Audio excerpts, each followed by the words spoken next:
It's just easy, huh? You know what, it is. Especially during the summer, it's just kind of like, I don't know if it's because my hair's so thick when I do it. It seems like it makes my neck hurt. And probably because it kind of gets you in have my a lot of gorgeous hair. I think it's so thick. Thick. Yeah, mine's fine, paper thin. I've always had thin hair. So, yeah, that's nothing to me. Breaks when I used to put it up, so I stopped putting it. They can put them higher than. That's exactly what it was, because you have thicker hair. Most women have thinner hair, or on the like, I don't know, just a little bit thinner. Like my boys have really thick hair, but me and my daughter both have thin No, hair. it's, it is a variance to. But yes, you are truly blessed. 35 foot minimum. Yeah, that makes more sense. Yes, okay, sorry. Oh, we only I have think that two. was a little- At least we're all thinking the right. Yeah, exactly. Thought that are huge. Yeah, Uncle Carter's not here, but he's at commissioners meeting. Follow that. okay. Hopefully, he'll make it here. Or maybe maybe he'll send somebody down or something.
I didn't know you could either. Hear my daughter say that. Yeah. Call the county. All right, it is time for us to go ahead and begin this meeting of the Kokomo City Board of Zoning Appeals. I would ask if you have a cell phone to just make sure that's on silent. And I would invite you to join us as we stand and start our meeting with the Pledge of Allegiance and moment of silence. I pledge allegiance to the flag of the United States of America, and to the republic for which it stands, one nation, under God, indivisible, with liberty and justice for all.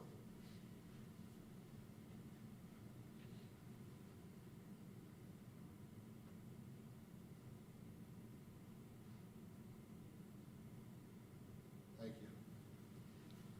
All right, our first item on the agenda this evening is the approval of the minutes from the Tuesday, August 3rd, 2021 meeting.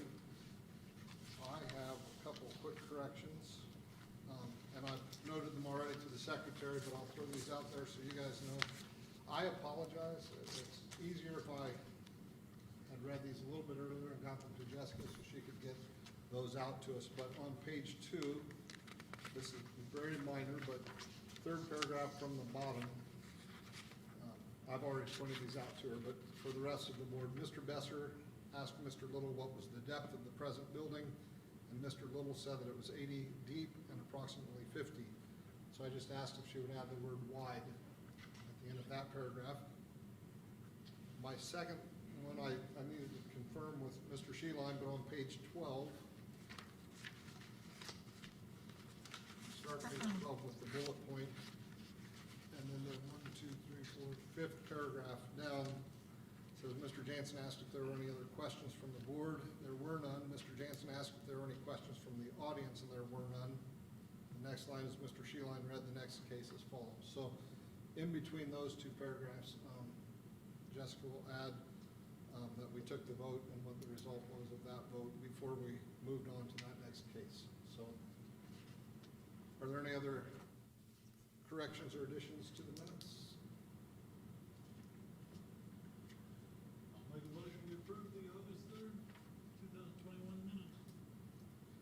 Second, As amended. as amended. Amended, your second on that? Second. All right, all those in favor of the amended minutes indicate by saying aye. Aye. Opposed? All right, thank you.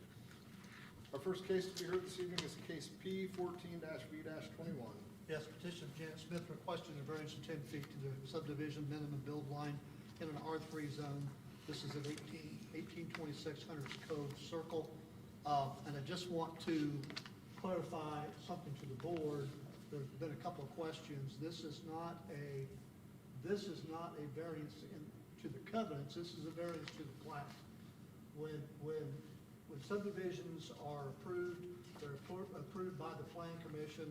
They go through the board of works, they're approved there, then the plat gets recorded. Builders can put larger minimum build lines than what's in our zoning ordinance, they just can't put smaller. So this is a variance to the plat itself, not to the covenants, just so everybody understands. Okay.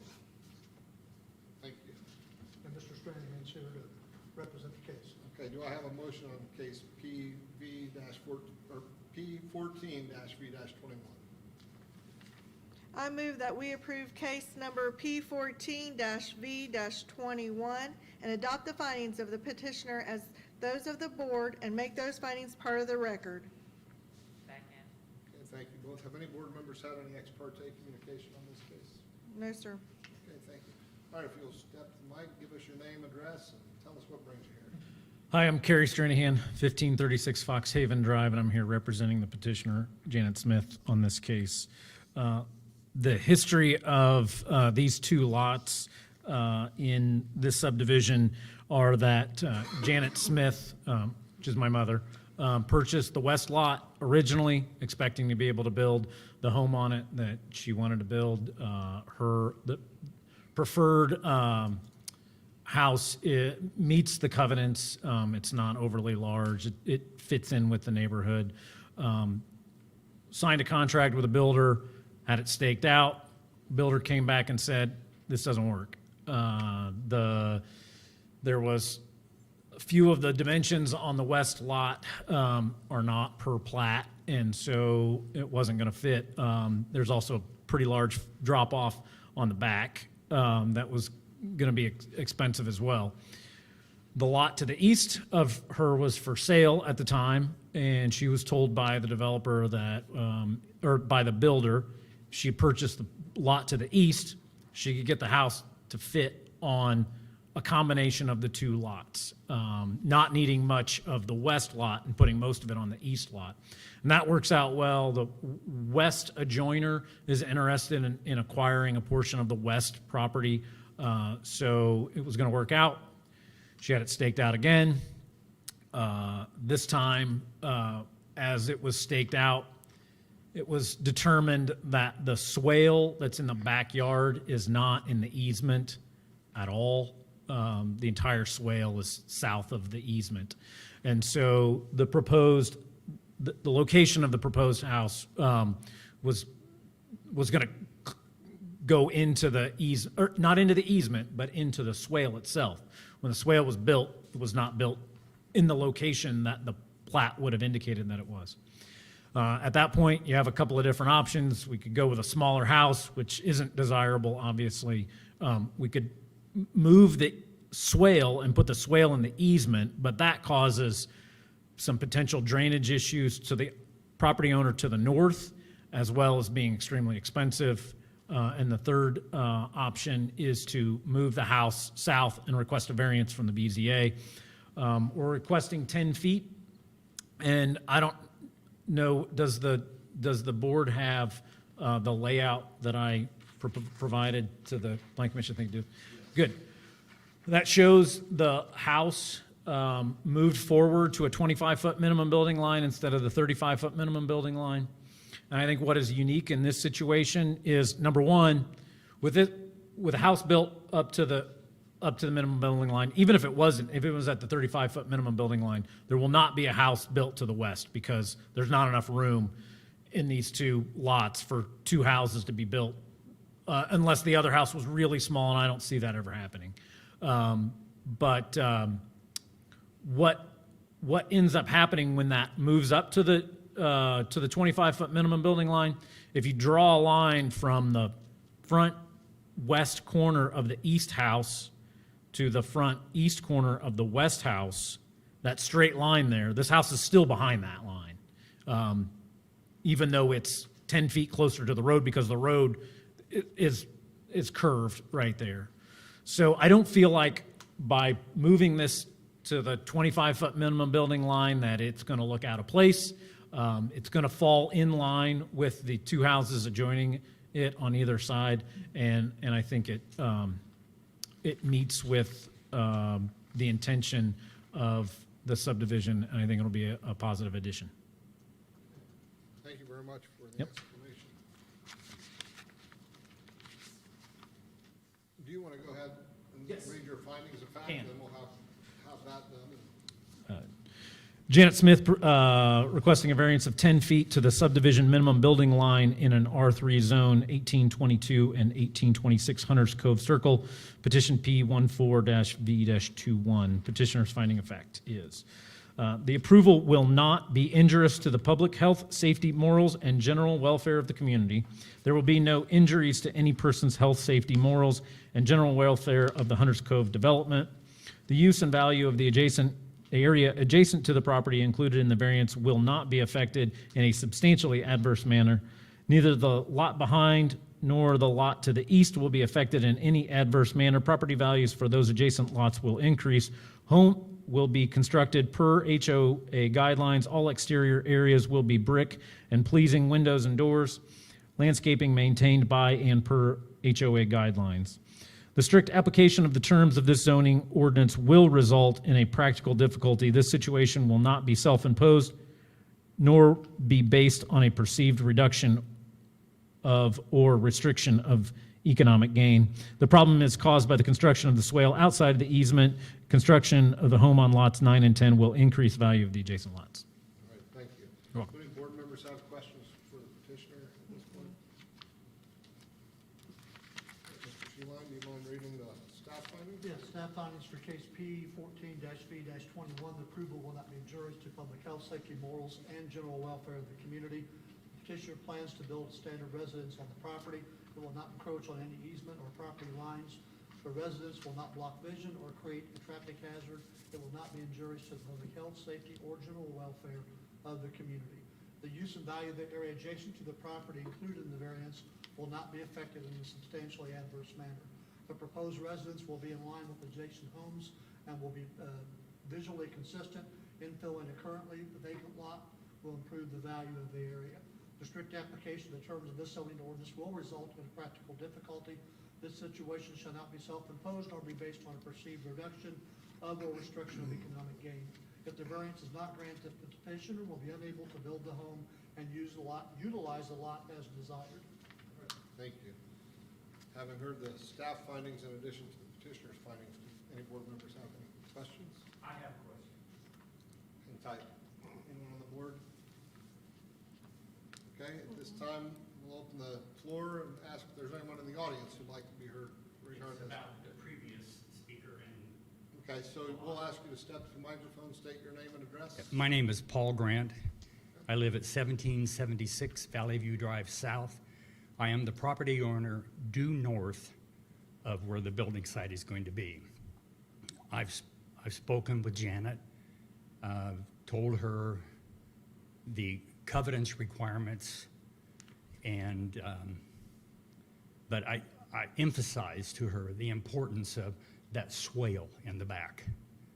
That swale handles all the water off of the golf course on hole number 14. And when it rains 2 inches or more, it is a running river. And the way I understand it, she wants the variance to go south. Is that true? She's going to move her house south. As long as that swale stays there, because Hunter's Cove Walnut Creek subdivision was developed prior to being annexed into the city. When we were annexed, we had drainage problems. And one of the drains happened to be over in that area that came off of the street. We went to the planning commission and asked for the plot. They didn't have it. I went to the developer, who was Reinhardt in Flora. He didn't have it. He couldn't find it. So we have never, as a homeowners association, seen the original plans for that subdivision. We have 2 drains in question. We get no response from the drainage board. Emails, telephone calls, whatever. No one calls back. But my concern is not her building there. We welcome her into that subdivision. But I'm concerned because when Dream Makers started building that addition, Hunter's Cove Circle, we had about an 8-inch rain, and the water came, that's before the swale, from the golf course, came to the east, headed north, and came into my basement. I mean, that's how much water pours down through there. That's my concern, because I've been told there's no records of drainage, the plots and everything, but that subdivision was built and developed long before it was annexed into the city. So I don't really think the city has taken a good look at that subdivision, exactly what goes on out there.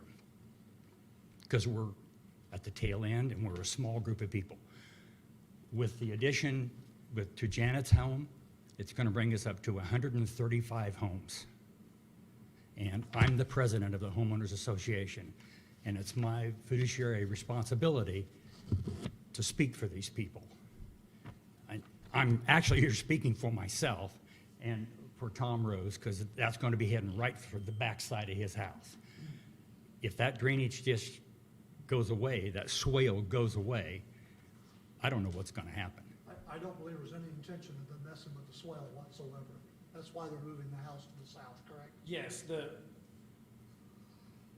property owners can't just restrict flow of drainage. So there's not the expectation that, now that being said, even with the house moved to the south, there may be some need to expand the swale a little bit on the north side to make sure that there's as much room after the house is built as there is. Right. Now, and there is some room to squeeze it up to the north. There's a couple. You can take as much as you want. I didn't put those trees there. Dream Builder did. Those three pine trees. And I think in general, it's good to keep the trees there if we can. I think there's some tomato plants over there, and there's some other stuff that's kind of out there that there may need to be some additional widening of the swale just where the house is going to be in order to ensure that there's as much drainage capacity in the swale after the project as there is. Okay. As there is How before. close to the swale is the house? To going the be? center of the swale, Okay. it's about 10 feet south of it. Wow. Okay. So it does need to be wide, it could need to be widened right in there. But that being said, that restriction in that swale, I mean, the wider that swale is, the more water that can hold. And- Absolutely. Which is okay until it goes around the corner, and then when it goes around the corner is where it is the most part of, so you don't want to widen it out too much, because you don't want too much water coming Right. down there all at once, because then it's gonna go around the corner. and Because get in your we've already basement. had washout there. Yes. And that comes from the street drain. I mean, Yes, there is the literally, street drain. we've put stone in there to fill in Yeah, that and big some of that is hole. probably a little bit, yeah, the way that's, the situation with the pipe coming from the front to the back, there's some improvements that could be made there to get that away, Well, and get that drainage right. The city told me that was my responsibility to take care of that drain. It That is. drain to the Wildcat Creek, it goes out to the golf course. And it's about, I don't know, it was maybe 10 feet wide, and then it narrows down to nothing. It's just grass to the golf course. the portion of the swale that is not, any drainage area not piped, and not a legal drain is the, responsibility of the adjacent property owners. So, for the most part, there's a few situations where we have some paved swales in town that are not, the responsibility of the adjacent property owners, but for the most part, just like every backyard swale is a responsibility of the adjacent property owners, so. Okay. But the pipe is the responsibility of the city, and, there may be something that the city can do with right there at the outlet where the riprap is, but for the most Yeah. part, as it goes down towards the creek, that's all Yeah. adjacent property owners, and because there's a homeowners association, the homeowners association may take that responsibility, but if there wasn't a homeowners association, it would be the responsibility of the adjacent property. Sorry, putting a different hat on, but. Yeah. Yes, but as far as this project goes, the swale will have at least the same amount of capacity that it has now. Okay, It has to. Okay. It's a state statute says you can't cut off okay, Increase it. you can't decrease the Yes. drainage area. okay. I just wanted to make it clear Sure. the amount of water that does come down there, because I don't want my basement And flooded. 8 inches of rain was 500 years ago. What, 10 years ago, we had 10.5 inches or something like that, so. Okay, thank you very much. Thank you. Is there anyone else in the audience who can be heard regarding this case? I have a question. Yes, sir. Does, since the description doesn't state plat or ordinance, does Mr. Sheeline's explanation at the start take care of that, or is it clear enough that we are voting on a variance to the plat and not a variance to the ordinance? Because there's no verbiage that says that. We Well, had an that's why I wanted to make it very clear before after this case was read. The variance is to the plat, not to the covenants. The fact that that does not need to be in the motion is my question. Well, it's going to be in the minutes, so I don't know. I wouldn't think it mattered, does it, PJ, since it'll be in the minutes? I mean, I would just make the motion reflect that it'd be a variance to the plat. That Okay. solves. I'm just solves going the back problem. on a previous I agree. case we had a long time Yeah. ago, and it was not real clear, we had to go back and read. Do it again. Yeah, Sure. so I'm just asking if we could insert plat. So who made the motion? Yes. So do we need to say, Ju- amend it just- to, Just amend it to say that the variance is to the plat. Is that good Correct. enough? Yep. Okay. variance to institute to the plat? To the plat. Okay. Okay, I move to approve case number P14-V-21 and adopt the findings of the petitioner as those of the board and make those findings part of the record with the variance to the plat. Thank you. All right, It any other does make questions or sense. comments from the board or audience? Mr. Stranahan, anything else? Mr. Sheeline, you good? I'm good. All right, we have heard the motion and the second. All those in favor indicate by saying aye. Aye. Aye. Any opposed? All right, congratulations. Thank you. Thank you. Our next case is case P15-V-21. Yes, petition Paul Wyman requesting a variance 720 square feet to section 3.22 minimum lot area in a neighborhood commercial zone at 1016 South J Street. Have a motion on this case? You want, go ahead.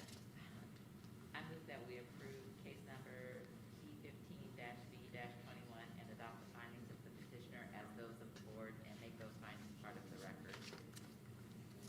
Second? All right, thank you. Any board members have any ex parte communication on this case? None, sir. Okay, thank you. If you'll state your name and address for the record, tell us what we're talking about tonight. Yep, Erica Hawkins, 1533 West Lincoln Road. We are asking for a variance of 720 square feet to section 3.22 minimum lot area in an NC zone for 1016 South J Street. Okay. So currently, there's a structure there. Yes, And the plan is to The plan is he would like to put a small business on that lot. The house that's there just needs torn down. It's not, nothing's been done with it for a while. So, yeah, he would like to put a small business on that lot. Okay. Can we ask what kind of business? Or is that to be determined or to be shared later? To or- be determined. Right now, he's thinking of a t-shirt printing business, something around those lines. If I remember correctly, in the neighborhood commercial zone, the minimum lot area is 6,000 square feet, I believe, and this is 5,300, so therefore we need for the variance. It And is, there again, the structure is already there, so not like we're building a new building. So, well, there's a house right there Right, right now. right. Okay, so it would not be that house. Right. So they take that house down and build. Yeah. Kind of on the same footprint-ish? Yeah, I would say so, yes. It'll almost have to be close to that same footprint because of the size of the lot. Yeah, It's wide. something So- very small. I went by, I thought there's a miniature nature preserve already there from the little animals around there. Yeah. You saw some too. Yeah. So I bet the neighbors probably like to see those go somewhere else. Okay, do you have a copy of your findings of fact there? Yes, Can you go ahead and read those into the record for us? yes. Approval will not be injurious to the public health, safety, morals, and general welfare of the community. This is correct. The proposed business will be a small neighborhood business, therefore the lot size will not affect the general welfare of the community. The use and value of the area adjacent to the property included in the variance will not be affected in a substantially adverse manner. The lot size will have no effect on the surrounding properties. The strict application of the terms of this zoning ordinance will result in a practical difficulty. This situation shall not be self-imposed nor be based on a perceived reduction of or restriction of economic gain. If the variance is not approved, the petitioner will not be able to use the lot as desired for their business purposes. Thank you. Any questions for the petitioner at this point? Mr. Sheehan, you want to give us the staff Yes, findings? staff findings for case P15-B-21, approval will not be injurious to the public health, safety, morals, and general welfare of the community. The proposed variance for reduced lot area will not create any safety hazard, negatively impact the general welfare of the community. This variance will allow the petitioner to move forward with the rezoning process in order to meet his goals. The use and value of the area adjacent to the property included in the variance will not be affected in a substantially adverse manner. Granting this variance will not change any facet of the property. The variance is simply to make the existing size of the lot legal for later rezoning to neighborhood commercial. Granting this variance will not affect the use and value of adjacent properties adversely. The strict application of the terms of this zoning ordinance will result in a practical difficulty. This situation shall not be self-imposed nor be based on a perceived reduction of or restriction of economic gain. If the variance is not granted, the petitioner will be forced to alter their existing plans for the property, and their ability to fully utilize the property as desired will be negative. Thank you. All right. We've heard the staff and petitioner's findings and explanation. Any questions at this point from the board? If you say you're gonna build a building for a t-shirt shop, Possibly. possibly, or small business, will this have its own parking, or will it be on street parking? It does have some area out back that could be used for parking at some point, but it's actually being sold. This property is being sold with another property on Markland, like right next door, so they have parking there already as well. And it does have street parking.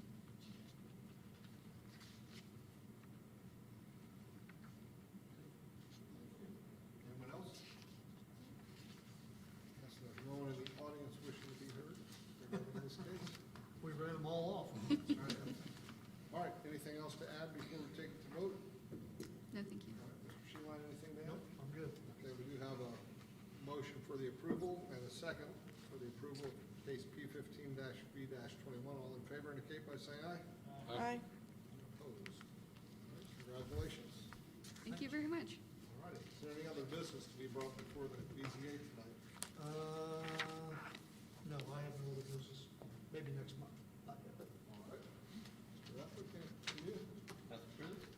members? I'll entertain a motion. I'll make a motion, we adjourn. Second, All in favor? aye.